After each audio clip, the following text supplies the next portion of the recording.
Señor, mi Dios, al contemplar los cielos y el firmamento y las estrellas vi,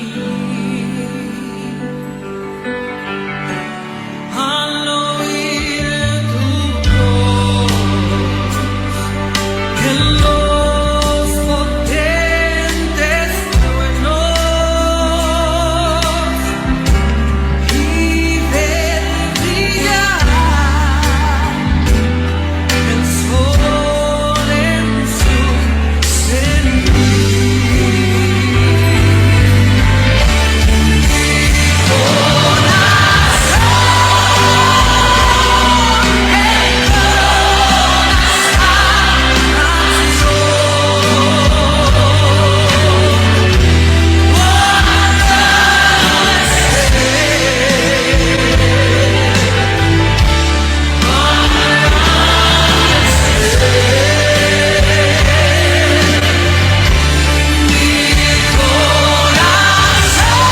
¡Es gloria! ¡Aleluya! ¡Cuán grande es Él!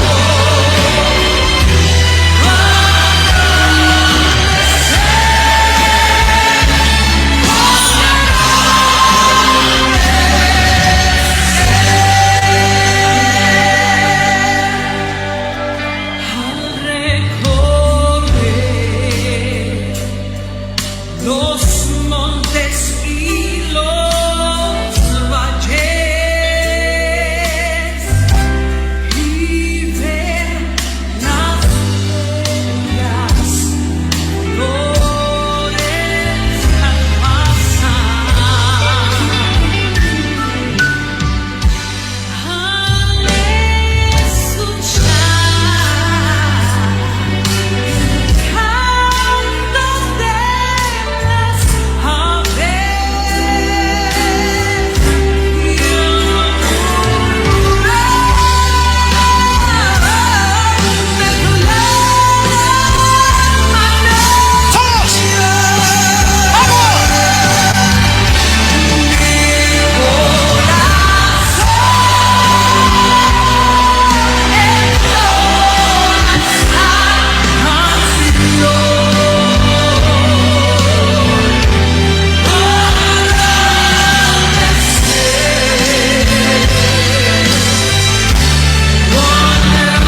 conmigo, todos levanten la mano y digan, oh, tu gloria está aquí hoy.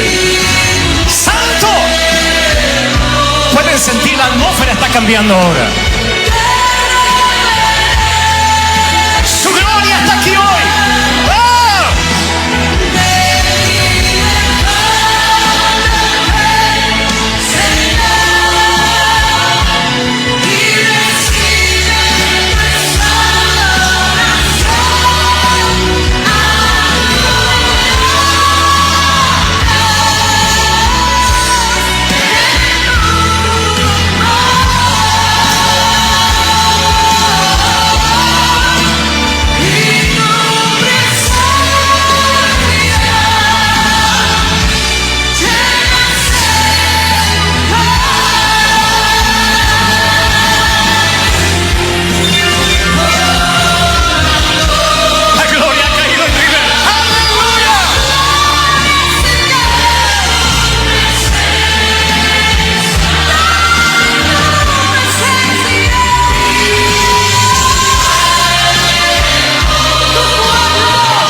Gloria al Señor.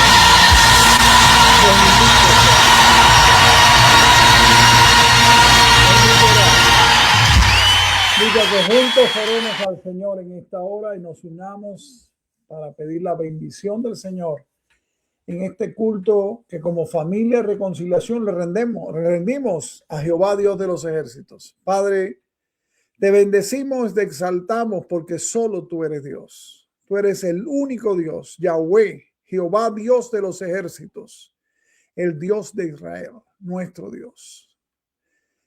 Te alabamos por el privilegio que nos das de poder acercarnos a tu presencia, Señor, como la familia de reconciliación en un mismo sentir, con el único deseo, Señor, de exaltarte, alabarte y bendecirte. Pedimos que perfecciones nuestra adoración delante de ti, Señor, y la recibas como olor grato delante de tu presencia, Señor. Te ruego que en esta hora tú estés en cada uno de nuestros hermanos que están conectados, los que se conectarán, los que de manera diferida te adorarán a través, Señor, de este tiempo. Permite que ellos puedan experimentar la realidad de la presencia de Dios, el Espíritu Santo, en sus vidas y junto a ellos, Señor. Y que el sentir del gozo de unirnos para adorarte llene nuestros corazones ahora y siempre. En Jesucristo. Amén y amén. Dios te bendiga. Dios te bendiga, mi hermano, mi amigo que estás con nosotros o que estará de manera diferida. Y el tema de hoy es la gracia de dar. Puse el gracia de dar, pero es la gracia de dar en este sentido. Es decir, que esperamos que sea de bendición lo que vamos a estar meditando en la palabra de Dios. Te damos la bienvenida de todo corazón y queremos invitarles a cada uno de ustedes a que busquemos en nuestra Biblia y vayamos a el primer libro de Crónicas. Primero de Crónicas, capítulo 29, los versículos del 3 al 9. Lo que vamos a leer ahí fue una experiencia real en medio del pueblo de Israel, del pueblo de Dios, y en medio de la construcción del templo para adorar al Señor. Y vamos a buscarlo en su Biblia, búscalo en tu Biblia, de Crónicas, versículo 20, capítulo 29, versículos 3 al 9. Y dice en primero de Crónicas 29, 3 al 9, además de esto, por cuanto tengo mi afecto en la casa de mi Dios, yo guardo en mi tesoro particular oro y plata que, además de todas las cosas que he preparado para la casa del santuario, he dado para la casa de mi Dios. 3,000 talentos de oro de Ofir y 7,000 talentos de plata refinada para cubrir las paredes de las casas. Oro pues, para las cosas de oro y plata para las cosas de plata y para toda la obra de las manos de los artífices. ¿Y quién quiere hacer hoy ofrenda voluntaria a Jehová?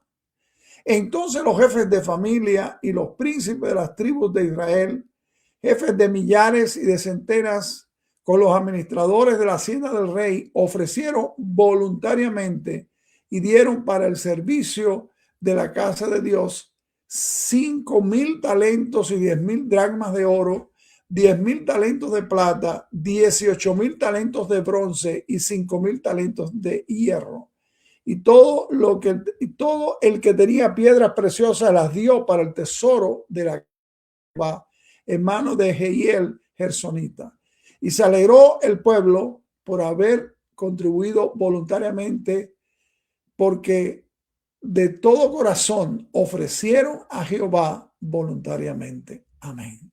Es una base tremenda para nuestro tema de hoy, la gracia de dar. Y vamos a orar, vamos a unirnos una vez más en oración. Yo invito allí donde tú estás que también te unas en ese mismo sentir, porque Dios está allí contigo. Dios está presente y Dios está recibiendo también tu adoración, y más que lo estamos congregados en su bendito nombre.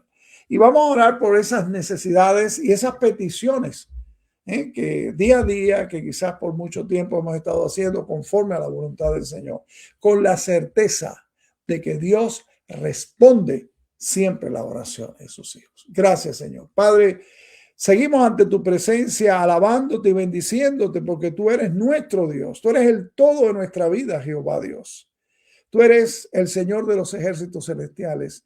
Tú eres el Santo de Israel. Tú eres el soberano Señor, el creador, el sustentador, el que salva, el que sana, el que liberta, el que trae sanidad emocional, espiritual y física, el que manifiesta su poder, Señor, desde ahora y para siempre, el mismo ayer, hoy y por los siglos. Te exaltamos, Señor, y vamos humildemente delante de ti, poniendo esas peticiones, Señor, que hemos estado llevando delante de tu presencia, con la certeza y la seguridad de que conforme a tu voluntad tú las respondes.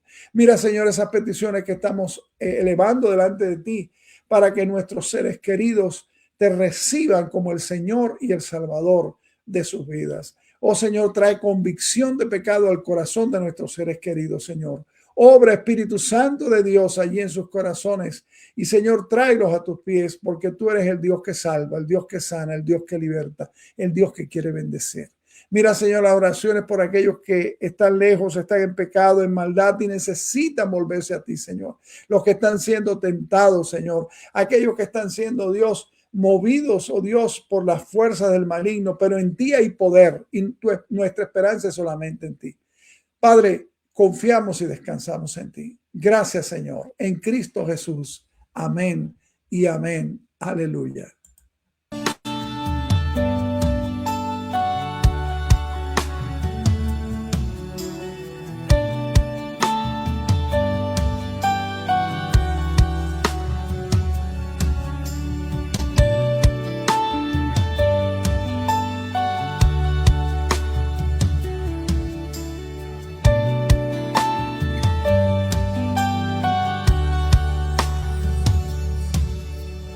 Como tú en la tierra, oh Señor, hermoso, inigualable es tu valor. Y nada en este mundo saciará. Jesús, tu copa no se secará.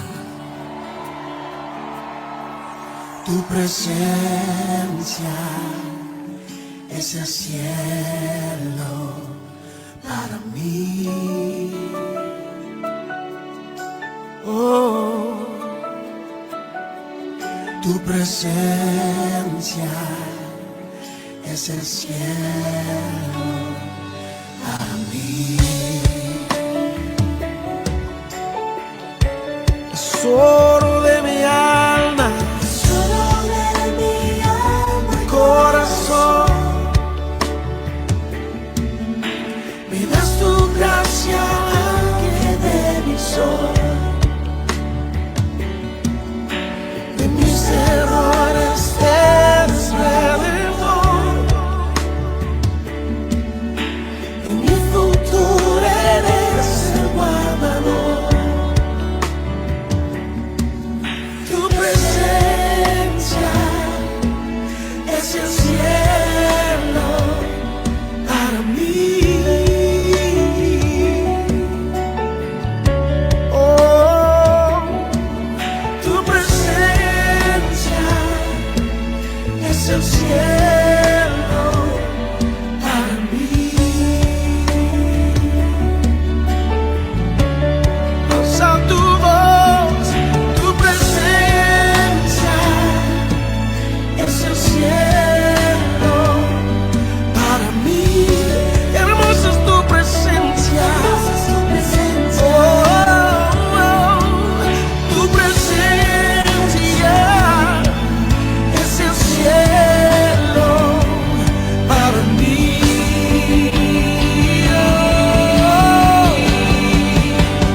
Lo cantamos, oh Cristo, oh Cristo.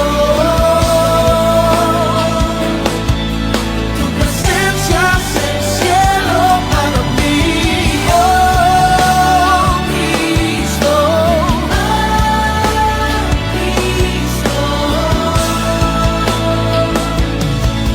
tu presencia es el cielo para mí. Oh,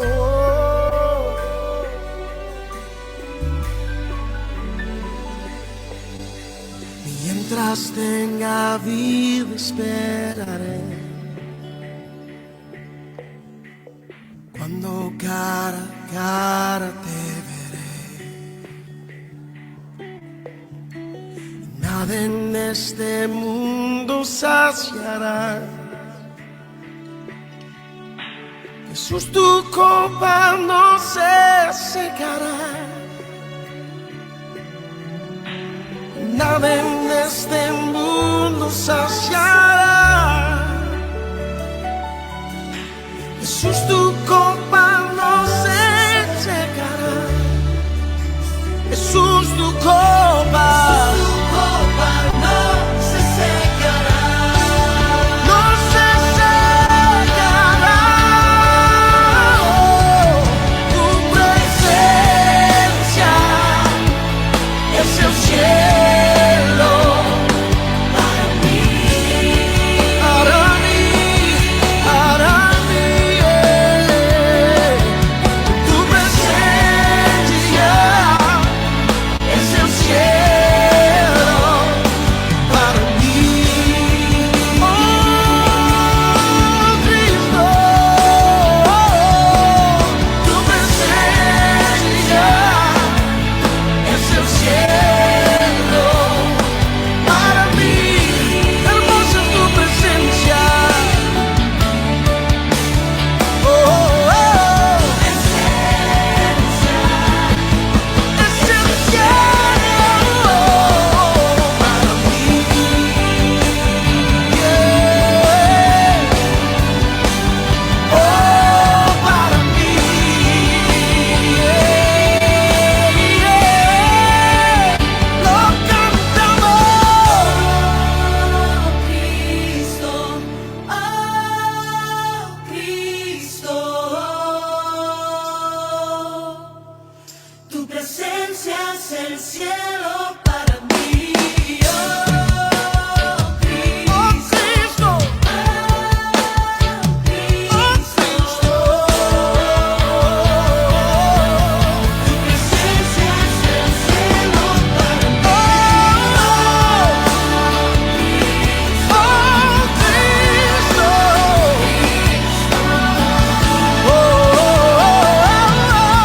tu presencia es el cielo para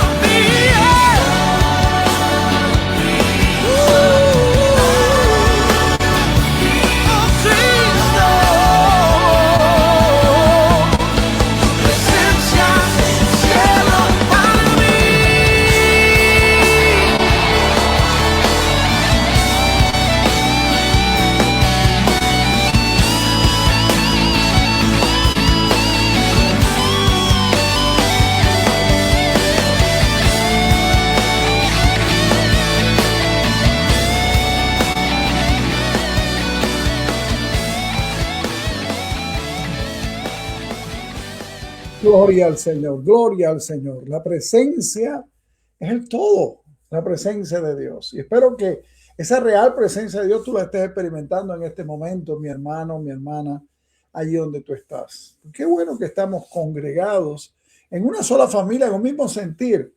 Y me gozo mucho porque estamos más allá de los límites de las distancias, más allá de cuánto lejos estamos unos de los otros, ¿verdad? Porque no estamos lejos, estamos unidos en Jesucristo, nuestro Señor y nuestro Salvador. Y bueno, el tema bíblico que vamos a tratar hoy, con la ayuda del Señor, tiene el título de la gracia de dar. Y yo quiero que usted busque en su Biblia. Recuerden, no me crea a mí, no le crea a ningún pastor, ningún profeta y apóstol, ni todas estas cosas que hay por ahí. Créale a la Biblia. La Biblia es la que es la palabra de Dios. Y Dios se la ha dado no para que usted la digiera como otros quieren que la digiera, sino que usted mismo vaya a la palabra. Y vamos allí a la carta del apóstol Pablo a los Corintios, la segunda carta a los Corintios, y vamos a ver el capítulo 8. Así que 2 Corintios 8 en su Biblia. Búscalo en su Biblia, ¿verdad? Y algo que tenemos que recordar, que una de las principales tareas del apóstol Pablo en este tercer viaje misionero era la recolección de una ofrenda especial para ayudar a los cristianos pobres de Judea, que estaban pasando por una situación tremenda, ¿verdad? Según nos dice el libro de Hechos, el capítulo 11, versículos 27 al 30, el apóstol Pablo ya había ayudado antes de esta manera y estaba muy contento de hacerlo de nuevo. Y es significativo, mis amados hermanos, que el apóstol Pablo recordó la bienaventuranza olvidada de nuestro Señor Jesús, como dice Hechos 20:35. Más bienaventurado es dar que recibir. Pero el apóstol Pablo tenía también otras bendiciones en mente, además de la asistencia material a los hermanos pobres y necesitados. Él quería que esta ofrenda fortaleciera la unidad de la iglesia al compartir las iglesias no judías con las congregaciones judías. El apóstol Pablo vio a los gentiles como deudores a los judíos, igual que nosotros somos deudores a los judíos y a la nación de Israel, porque la Biblia nos llegó de Israel y porque el Señor Jesús nació en Israel y fue israelita, y la ofrenda especial era una manera de que los no judíos podían pagar la deuda espiritual que tenían con los judíos. Y esta ofrenda era también evidencia para los cristianos judíos, algunos de los cuales todavía miraban un poco atravesado a los no judíos, de que Pablo no era enemigo de los judíos, y temprano en su ministerio, si vamos a Gálatas capítulo 2, versículos 6 al 10, usted va a encontrar que al apóstol Pablo había prometido recordar a los pobres en su ministerio y se esforzó por cumplir esta promesa, pero al mismo tiempo esperaba la generosidad de los no judíos para que silenciara el celo y los malos entendidos y las malas interpretaciones de los judíos. Desafortunadamente, los corintios no estaban poniendo de su parte. Habían hecho promesas, pero no lo habían cumplido. Es más, habían desperdiciado, dice 2 Corintios 8:10, un año completo y no habían recogido nada de la ofrenda para sus hermanos en las iglesias judías. ¿Y cuál fue la causa? Nos preguntamos de este retraso. Bueno, la primera causa y fundamental, mis amados hermanos, era la condición espiritual de la iglesia. Eso pasó allí y pasa hoy también. Cuando una iglesia no es espiritual, no es generosa. Yo pudiera en mi experiencia pastoral contar algunos ejemplos que tuve, ¿verdad? De iglesias pobres, pero ricas espiritualmente, que se gozaban y se gozan de dar. Sin embargo, aquellas que no son espirituales no son generosas. Y otro factor también era la entrada de los falsos maestros, que eran los judaizantes. ¿Recuerdan? Los judaizantes que predicaban que sí, éramos salvos por Jesucristo, somos salvos por Cristo, pero tenemos que guardar la ley de Moisés. Y ellos probablemente lo que hacían es extraer dinero de la iglesia de Corinto para sus propios beneficios, en este sentido. El apóstol Pablo sabía que sería difícil conseguir que los corintios participaran. De modo que en este pasaje de 2 Corintios 8 vamos a ver que él elevó su solicitud de participar en esta ofrenda, de dar al más alto nivel espiritual posible. Les enseñó que el dar era un acto de gracia y el dar es un acto de gracia. El apóstol Pablo usa en este pasaje 9 palabras diferentes para referirse a la ofrenda, pero la que más usó fue la palabra gracia. Dar es verdaderamente un ministerio y un compañerismo o comunión que ayuda a otros, pero la motivación siempre debe proceder de la gracia de Dios en el corazón del cristiano. El apóstol Pablo sabía que esta ofrenda era una deuda de gratitud de los gentiles y el fruto de su vida cristiana, pero también que era obra de la gracia de Dios en el corazón humano. Y es maravilloso, sí, maravilloso, cuando los cristianos captamos la gracia de dar. Cuando realmente creemos que dar es algo bien y es mucho más bienaventurado, como dijo el Señor Jesús, que recibir. ¿Y cómo podemos decir que estamos practicando la gracia de dar? Bueno, el apóstol Pablo indicó una serie de evidencias de que nuestra ofrenda, nuestro dar, son motivados por la gracia. Y vamos a ver estas evidencias de que nuestras ofrendas son motivadas por la gracia. Y la primera la encontramos allí en los versículos 1 y 2 de 2 Corintios 8. Una evidencia de que nuestras ofrendas son motivadas por la gracia es cuando damos a pesar de las circunstancias. Sí, mira lo que dice la Biblia en 2 Corintios capítulo 8, versículos 1 y 2. ¿Lo tienes en tu Biblia? Dice, asimismo, hermanos, os hacemos saber la gracia de Dios que se ha dado a las iglesias de Macedonia, que en grande prueba de tribulación, la abundancia de su gozo y su profunda pobreza abundaron en riquezas de su generosidad. Las iglesias de Macedonia que Pablo estaba usando como ejemplo habían atravesado severas dificultades y sin embargo habían dado generosamente. No habían pasado simplemente aflicción. Si usted se fija en el versículo 2, dice que habían atravesado gran prueba de tribulación. Y sigue diciendo, estaban en profunda pobreza. Esto quiere decir una miseria absoluta. Esa palabra en el original quiere decir un mendigo que no tiene absolutamente nada y que no tiene absolutamente ninguna esperanza de conseguir nada. La situación de ellos era difícil y podía haber sido causada probablemente por la fe cristiana. Tal vez habían perdido sus empleos, quizás habían sido excluidos de la comunidad por no querer adorar los ídolos, ¿verdad? Pero sus circunstancias, escuche bien, no les impidieron dar. Es más, dieron alegre y generosamente. Y es asombroso que la gran aflicción y la profunda pobreza más la gracia diera como resultado abundante gozo y abundante generosidad. Y esto nos recuerda lo que el propio Pablo dice allí en 2 Corintios 6:10. Dice, como pobres, mas enriqueciendo a muchos. Y nos recuerda también lo que leímos en la lectura devocional en 1 de Crónicas 29, 6 al 9, las generosas ofrendas que se recibieron tanto en Éxodo, capítulo 35, para construir el tabernáculo, como en 1 Corintios 29, para construir el templo. Cuando has experimentado, mi amado hermano, la gracia de Dios en tu vida, no te valdrás de las circunstancias difíciles como excusa para no dar.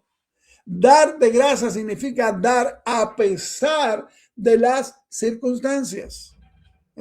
A mí cuando digo esto, viene a mi mente una hermana en una de las iglesias que yo pastoreé en mi país de origen. Ella era una pobre mujer sola, sin familia, que vivía de las gallinitas y los animalitos que podía vender ahí en su pedacito de tierra.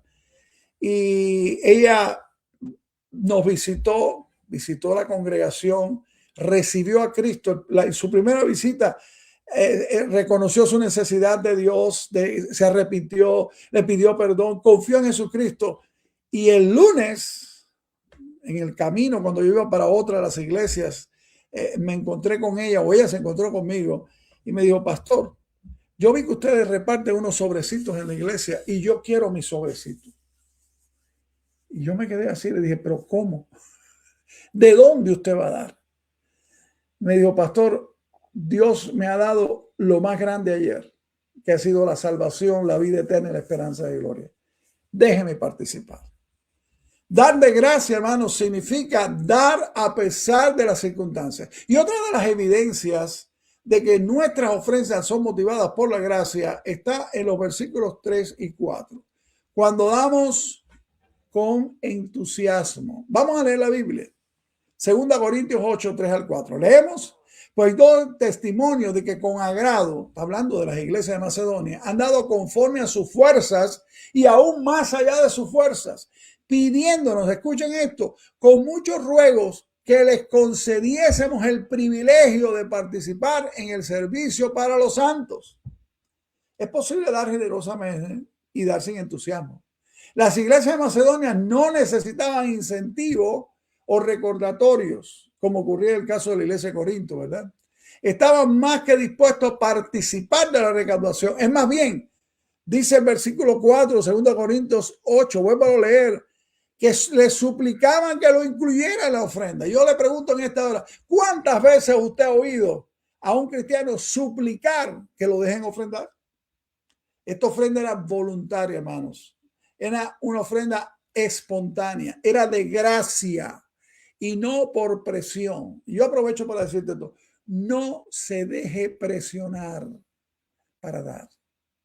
Porque el dar tiene que ser dar de gracia, tiene que ser de manera voluntaria, tiene que ser de manera espontánea. Aléjese de esos charlatanes que tratan de manipular, ya sea trayendo juicio si usted no da o ofreciendo que usted va a tener una serie de ganancias, como si usted pudiera o yo entrar en negocios con Dios. No, eran de gracia y no por presión. Dieron porque querían dar y porque habían experimentado la gracia de Dios. La gracia no solamente nos liberta de nuestros pecados, sino que también nos liberta de nosotros mismos. La gracia de Dios abrirá tu corazón y también va a abrir tus manos. ¿Ok? Si tú me dices que te ha abierto el corazón y no te abre las manos, hay que ponerlo en duda. Tu ofrenda no es el resultado de un cálculo frío, sino del júbilo de un corazón ardiente y agradecido a Dios. Otra de las evidencias de que nuestras ofrendas son motivadas por la gracia, la encontramos en el capítulo 8, los versículos 5 al 9. Otra de las evidencias de que nuestra ofrenda está motivada por gracia es cuando damos como Jesús dio. Y leemos la Biblia en 2 Corintios capítulo 8, versículos 5 al 9. Y dice, y no como lo esperábamos, sino que asimismo se dieron primeramente al Señor y luego a nosotros por la voluntad de Dios. De manera que exhortamos a Tito para que tal como comenzó antes, así también acabe también entre vosotros esta obra de gracia. Por tanto, como en todo abundáis en fe, en palabra, en ciencia, en toda solicitud y en vuestro amor para con nosotros, abundad también en esta gracia. No hablo, dice aquí Pablo, como quien manda, sino para poner a prueba, por medio de la diligencia de otros, también la sinceridad del amor vuestro, porque ya conocéis la gracia de nuestro Señor Jesucristo, que por amor a vosotros se hizo pobre, siendo rico, para que vosotros con su pobreza fueseis enriquecidos. Jesucristo es siempre el ejemplo preeminente para todo cristiano, sea en el servicio, en el sufrimiento o en el sacrificio. Como Jesucristo, las iglesias de Macedonia se dieron primero a Dios y después se dieron a otros. Eso lo dice 2 Corintios 8:5, ¿verdad? Si nos entregamos a Dios, no tendremos problemas en dar nuestros bienes a Dios. Si nos entregamos a Dios, también nos daremos a otros. Es imposible amar a Dios e ignorar las necesidades de tu prójimo. Jesucristo se dio a sí mismo por nosotros, dice la Biblia.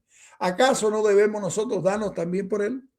Jesucristo murió para que viviéramos para Él y para otros, y no solo para nosotros mismos.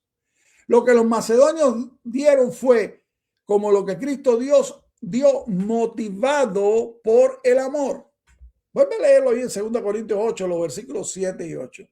¿Qué reproche aquí a los corintios que eran tan ricos en bendiciones espirituales, en dones espirituales? Ellos estaban tan ocupados, mis hermanos, en los dones del Espíritu, que habían sido negligentes en la gracia del Espíritu, incluyendo la gracia de dar. La iglesia de Macedonia tenía pobreza y sin embargo abundaron en su liberalidad. Los corintios tenían abundancia de dones espirituales y sin embargo eran negligentes en cuanto a guardar su promesa y a participar en la ayuda a sus hermanos por medio de esta ofrenda. Nunca debemos razonar el ministerio de nuestros dones espirituales como sustituto de nuestra ofrenda generosa. El cristiano que recuerda que sus dones son dones del Espíritu se verá motivado a dar a otros y a no esconderse detrás de su ministerio para el Señor. Puesto que Dios te ha dotado, mi hermano, tan maravillosamente, debes querer dar aún más. El apóstol Pablo, algo interesante en estos versículos que leímos, se cuidó de que los de Corinto entendieran que no los estaba ordenando que dieran. En realidad estaba contrastando la actitud de los cristianos macedonios con los corintios. Estaba recalcando que los macedonios estaban siguiendo el ejemplo del Señor Jesucristo. Eran pobres, sin embargo, dieron. Los corintios decían que querían a Pablo y ahora le estaba pidiendo que demostraran su amor al participar en esta ofrenda. El dar de gracia es una evidencia de amor. El dar de gracia es una evidencia de amor. Es amor por Cristo. Es amor por los siervos de Dios que nos están ministrando. Y es amor por aquellos que tienen necesidades especiales que nosotros podemos ayudar a suplir. Finalmente, la ofrenda fue una ofrenda sacrificial. 2 Corintios 8:9. ¿De qué manera Jesús es rico? Ciertamente Jesús es rico en su persona y por ser Dios eterno, ¿verdad? Es rico en sus posesiones y en su posición como Rey de Reyes y Señor de Señores. Es rico en su poder porque puede hacer cualquier cosa. Sin embargo, a pesar del hecho de tener todas estas riquezas y mucho más, se hizo pobre. El tiempo del verbo implica allí la encarnación, ¿verdad? Se unió a la humanidad y siendo completo Dios y completo hombre, tomó un cuerpo humano y dejó su trono y dejó su gloria y se convirtió en siervo. Dejó a un lado todas sus posesiones para no tener ni siquiera, como dice la Biblia, ni dónde apoyar su cabeza.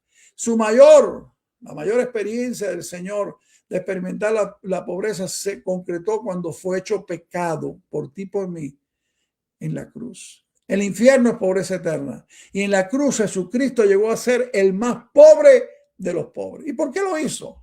Para que tú y yo fuésemos enriquecidos. Y esto quiere decir que nosotros éramos pobres antes de conocer a Jesucristo. Y de verdad lo éramos. Estábamos en total bancarrota. Pero ahora que tú y yo hemos confiado en Jesucristo, participamos de todas sus riquezas. Ahora somos hijos de Dios. Y como dice la Biblia en Romanos 8:17, herederos de Dios y coherederos con Cristo. Y puesto que esto es verdad, ¿cómo podemos rehusar dar a otros? Jesucristo se hizo pobre para hacernos ricos. Podemos seguir su ejemplo, como lo hicieron la iglesia de Macedonia, quienes de su profunda pobreza abundaron en su generosidad. Otra evidencia de que nuestras ofrendas son motivadas por la gracia la encontramos en los versículos 8 al 12. Otra evidencia de que nuestras ofrendas son motivadas por la gracia es cuando damos de buena voluntad. Escucha bien. 2 Corintios 8, 10 al 12. Mira cómo dice ahí la Biblia. Mírala en tu Biblia, léela en tu Biblia. Y en esto doy mi consejo, porque esto os conviene a vosotros, que comenzasteis antes, no solo a hacerlo, sino también a quererlo desde el año pasado. Ahora pues, llevad también a cabo el hacerlo, para que como estuvisteis prontos a querer, así también lo estéis en cumplir conforme a lo que tengáis. Porque si primero hay la voluntad dispuesta, será acepta cuando lo que uno tiene, no según lo que no tiene. Y aquí hay una gran diferencia entre promesa y desempeño. Los corintios se habían jactado ante Tito un año antes de que iban a participar de esta ofrenda especial. pero no habían cumplido su promesa. Y observa en los versículos 10 y 12 que el apóstol Pablo enfatiza la buena disposición. El dar de gracias debe proceder de un corazón dispuesto, no coaccionado o forzado. Y yo como pastor he escuchado muchas solicitudes de ofrenda para aquí, para esto y para lo otro, ¿verdad? He escuchado cuentos patéticos de necesidades increíbles y cosas así tremendas, ¿verdad? Pero debemos tener cuidado de no confundir aquí el querer y el hacer, porque las dos cosas deben marchar juntas. Si el querer es sincero y dentro de la voluntad de Dios, entonces debe también haber el cumplir. El apóstol Pablo nos dijo que el querer fuera sustituto del hacer, porque no lo es. Pero si nuestro dar es motivado por la gracia, daremos de buena gana y no porque se nos haya obligado a dar. ¿Me explico en esto? Dios ve lo que da el corazón y no lo que da la mano. Quizás esto parece un poquito contradictorio, ¿verdad? El pastor, yo no sabía esto, no entendía esto de esta manera. Lo repito, Dios ve lo que da el corazón y no lo que da la mano. Si el corazón quisiera dar más, pero no pudiera hacerlo, Dios lo ve y lo registra de acuerdo con eso. Pero si la mano da más de lo que el corazón quiere dar, Dios registra lo que hay en el corazón sin que importe cuán grande sea la ofrenda que se le da, ¿no?, con la mano. A Dios no le impresionan las cantidades. A Dios no le impresiona lo que tú llevas en la mano. A Dios le impresiona y le hace efecto lo que tú tienes en tu corazón. Dios ve no la porción, sino la proporción. Si podemos dar más y no lo damos, Dios lo nota. Si queremos dar más y no podemos, Dios también lo nota. Cuando damos de buena voluntad, de acuerdo con lo que tenemos, estamos practicando el dar de gracia. Y otra de las evidencias, y último en este pasaje de 2 Corintios capítulo 8, de que nuestras ofrendas son motivadas por la gracia, es cuando damos por fe. Y ahí estamos en los versículos 13 al 14. El apóstol Pablo no sugirió que el rico se empobreciera a fin de que el pobre pudiera enriquecerse. Sería insensato que un cristiano se endeudara para aliviar la deuda de otra persona. El apóstol Pablo vio una equidad en el procedimiento. Los gentiles fueron enriquecidos espiritualmente por los judíos, de modo que los judíos debían ser enriquecidos materialmente por los gentiles. Además, las iglesias gentiles de este tiempo estaban disfrutando de comodidad material, mientras que los creyentes judíos en Judea estaban sufriendo hambre. Podría llegar el momento cuando esto se virara y los judíos fueran los que tendrían que brindarle ayuda a los no judíos. ¿Quién establece la igualdad? Es Dios. Dios lo hace. El apóstol Pablo usó el milagro del maná como ilustración en Éxodo capítulo 16, ¿verdad? No importando cuánto maná los judíos recogieran cada día, siempre tenían lo que necesitaban. Los que trataban de acaparar el maná descubrieron que era imposible. ¿Por qué? Recuerdan ustedes en Éxodo 16, porque el maná se descomponía y olía mal, se echaba a perder. La lección es clara. Toma, escucha bien, toma lo que necesitas. Comparte lo que puedas y no trates de almacenar las bendiciones de Dios. Repito la idea. La lección es toma lo que necesitas, no más. Comparte lo que puedas con tantos que lo necesitan y no trates de almacenar las bendiciones de Dios. Jehová Dios cuidará de que no pases necesidad si confías en Él, lo dice la Biblia, y obedeces la Biblia, que es su palabra. Nuestra motivación para dar es la bendición espiritual de Dios en nuestra vida, pero la medida de dar es la bendición material de Dios. El apóstol Pablo dejó esto claro cuando escribió a los Corintios en su primera carta, 1 Corintios 16:2. Cada uno de vosotros ponga aparte algo según haya prosperado. Pablo no fijó una fórmula matemática porque la gracia de Dios no está limitada a un número.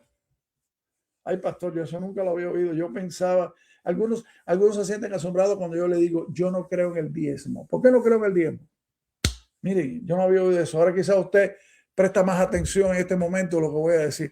Yo no creo en el diezmo, porque el diezmo de todas las cosas lo daban los fariseos, lo daban los religiosos del tiempo de Jesús.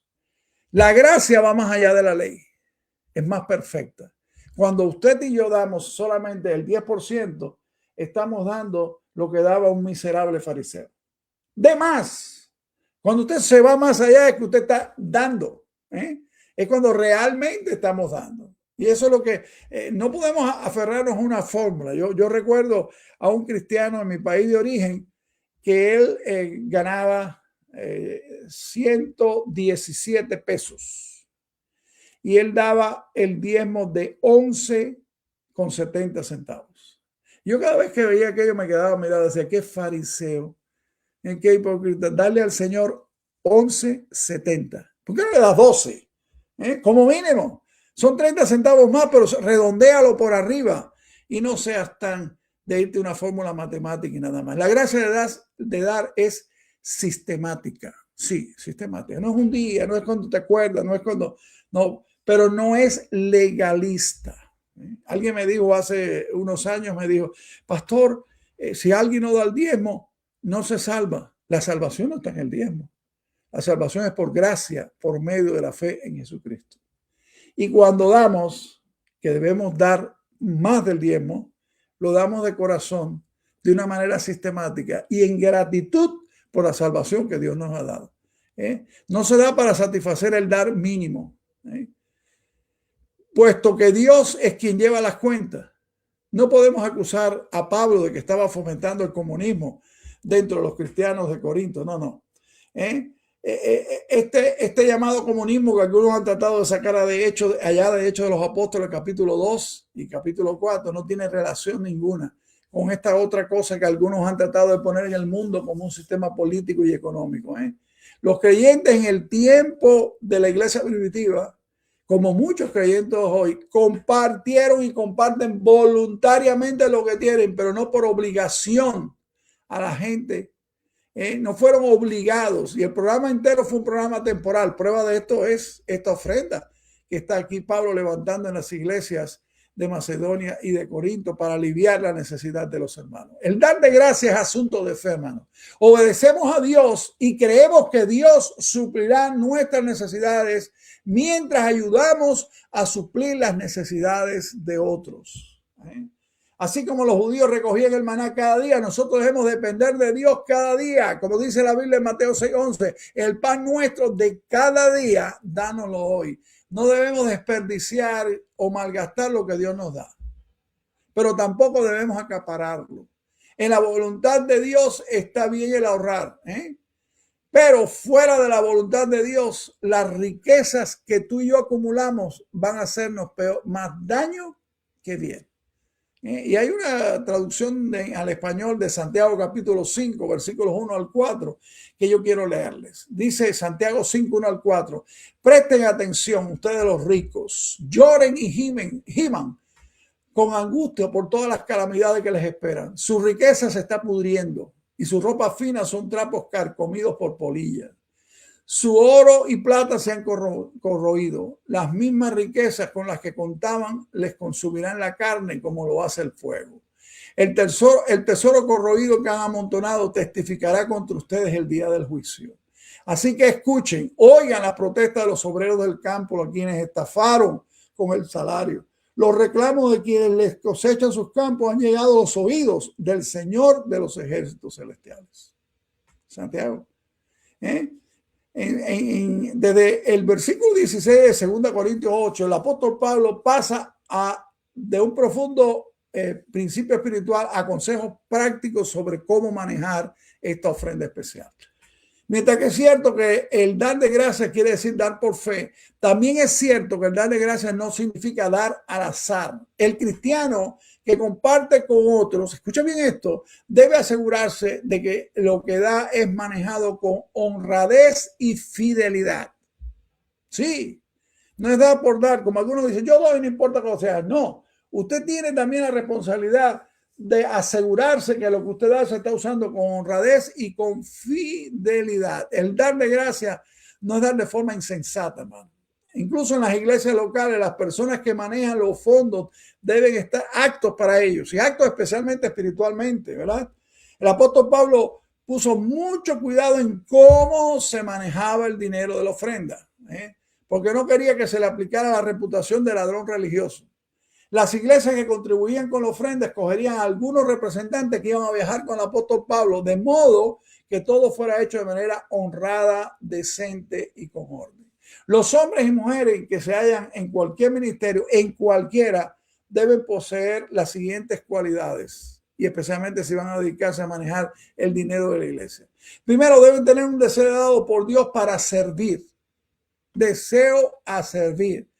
2 Corintios 8, 16, 17. Pero gracias a Dios que puso en el corazón de Tito la misma solicitud por vosotros, pues a la verdad recibió la exhortación, pero estaba también muy solícito por su propia voluntad, partió para ir a vosotros. El apóstol Pablo no reclutó a Tito. El joven tenía en su corazón un deseo ardiente de recoger esta ofrenda especial. Y muy a menudo en las iglesias locales se nombran a personas para el control de las finanzas que no tienen deseo sincero de servir al Señor Jesucristo de esta manera.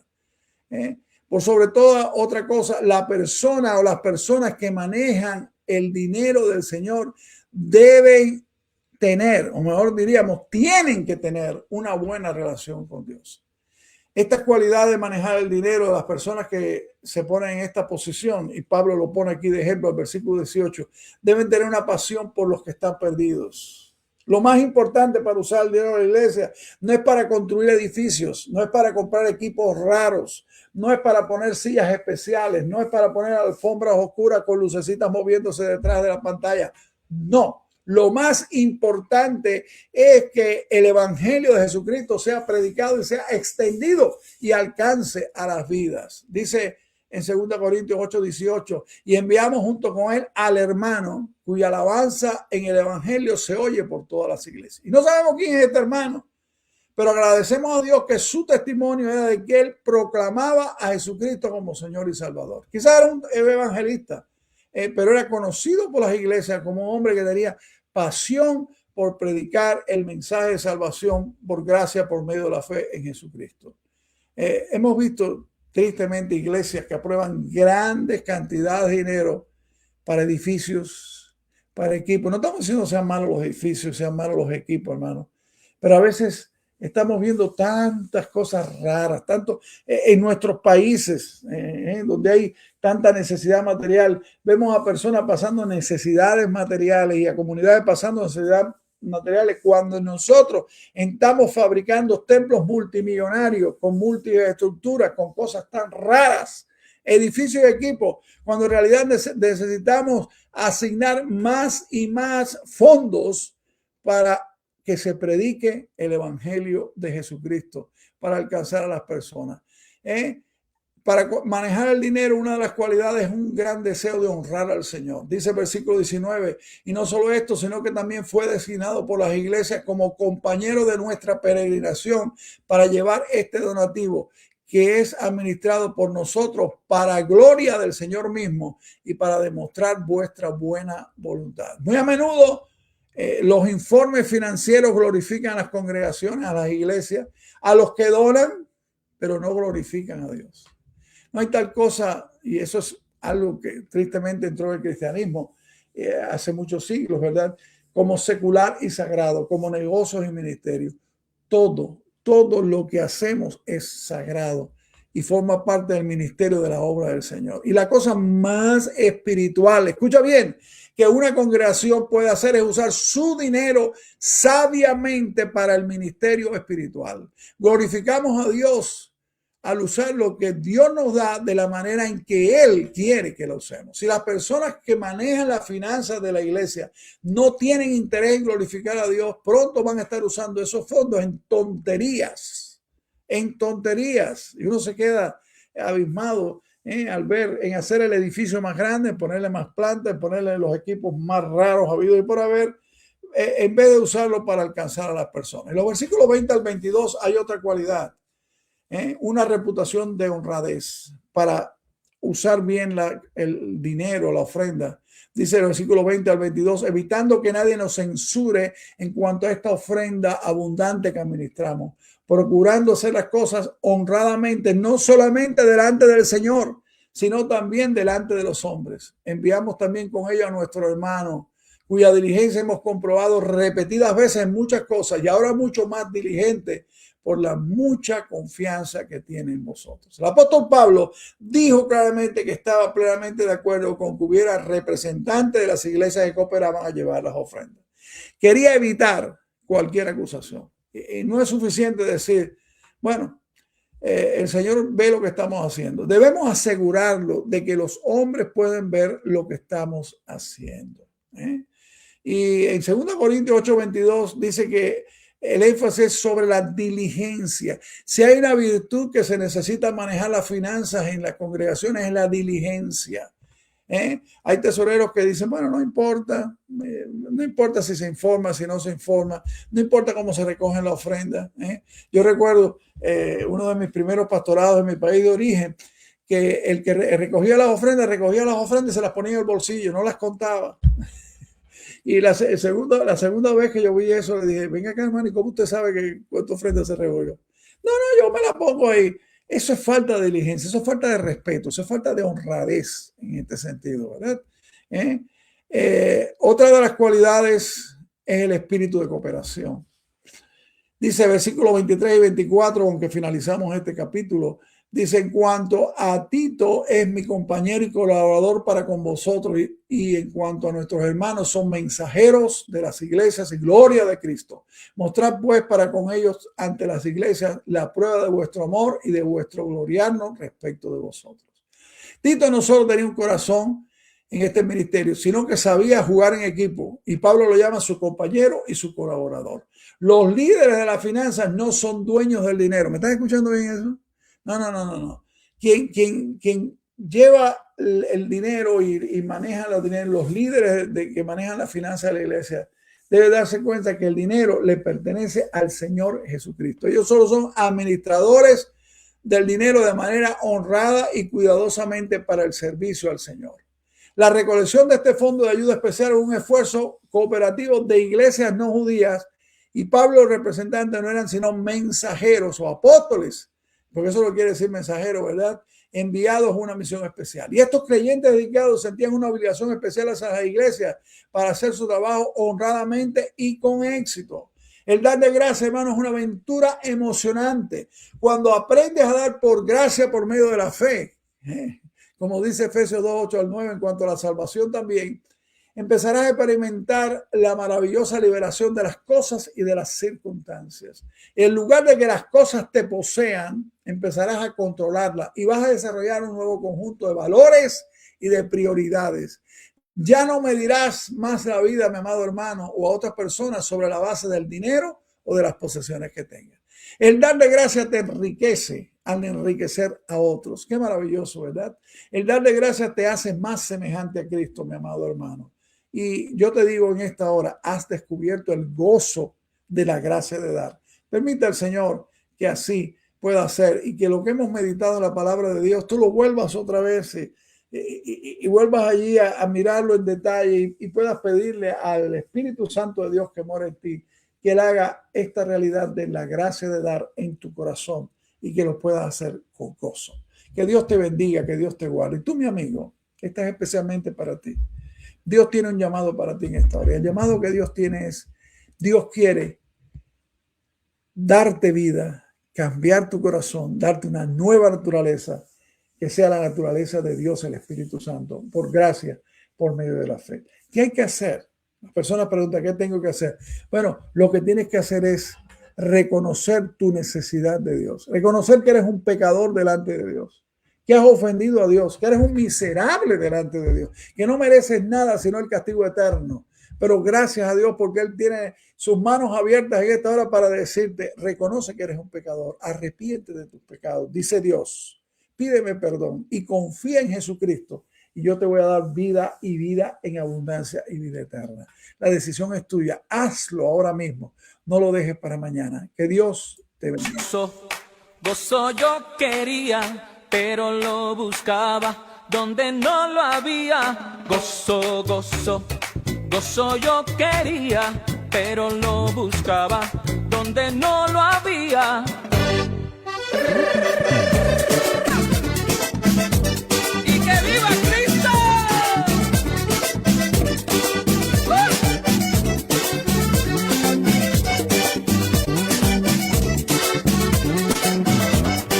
Gozo, gozo, gozo yo quería, pero lo buscaba donde no lo había.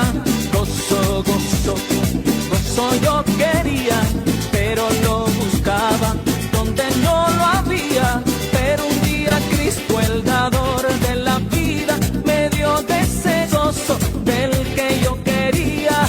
Pero un día Cristo, el dador de la vida, me dio de ese gozo del que yo quería. Gozo, gozo, gozo yo quería, pero lo buscaba donde no lo había. Gozo, gozo, gozo yo quería, pero lo buscaba donde no lo había. Pero un día Cristo, el dador de la vida, me dio de ese gozo del que yo quería. Pero un día Cristo, el dador de la vida, me dio de ese gozo del que yo quería. Cantaré, cantaré, cantaré a mi rey. Cantaré, cantaré, cantaré a mi rey. Cantaré, cantaré, cantaré a mi rey. Cantaré, cantaré, cantaré a mi rey. ¡Aleluya! ¡Te amo, Cristo!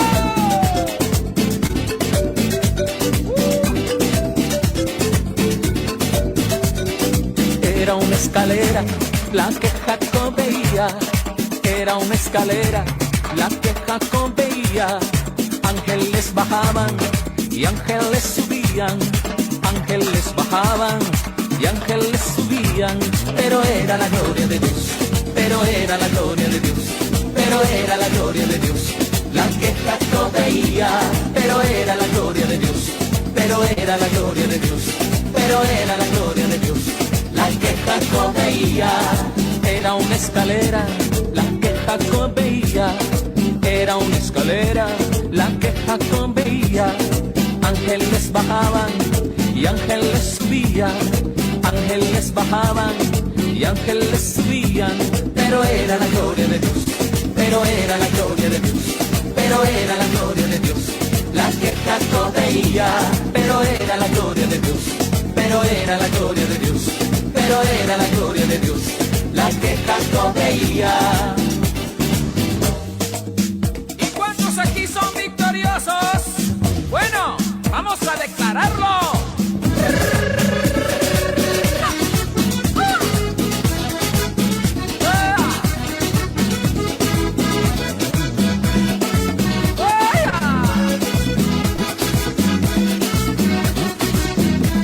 En medio de las luchas, en medio de las pruebas, rodeados de enemigos y de trampas del diablo. En medio de las luchas, en medio de las pruebas, rodeados de enemigos y de trampas del diablo. Alabamos, alabamos tu nombre, tu santo nombre. Alabamos, alabamos tu nombre, tu santo nombre. Alabamos, alabamos tu nombre, tu santo nombre. Y alabamos, alabamos tu nombre, tu santo nombre. Por eso es que yo canto en medio de las pruebas. Levantaré mis manos a ti hacia tu santo templo. Por eso es que yo canto en medio de las pruebas. Levantaré mis manos a ti hacia tu santo templo. Alabamos, alabamos tu nombre, tu santo nombre. Alabamos, alabamos tu nombre, tu santo nombre. Y alabamos, alabamos tu nombre, tu santo nombre. Alabamos, alabamos tu nombre, tu santo nombre. ¿Cuántos dicen aleluya? ¿Cuántos dicen gloria a Dios? Ok, vamos a batir las manos. ¡Hey, hey, hey, hey, hey, hey, hey, hey, hey!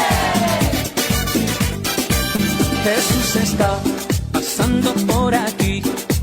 Jesús está pasando por aquí.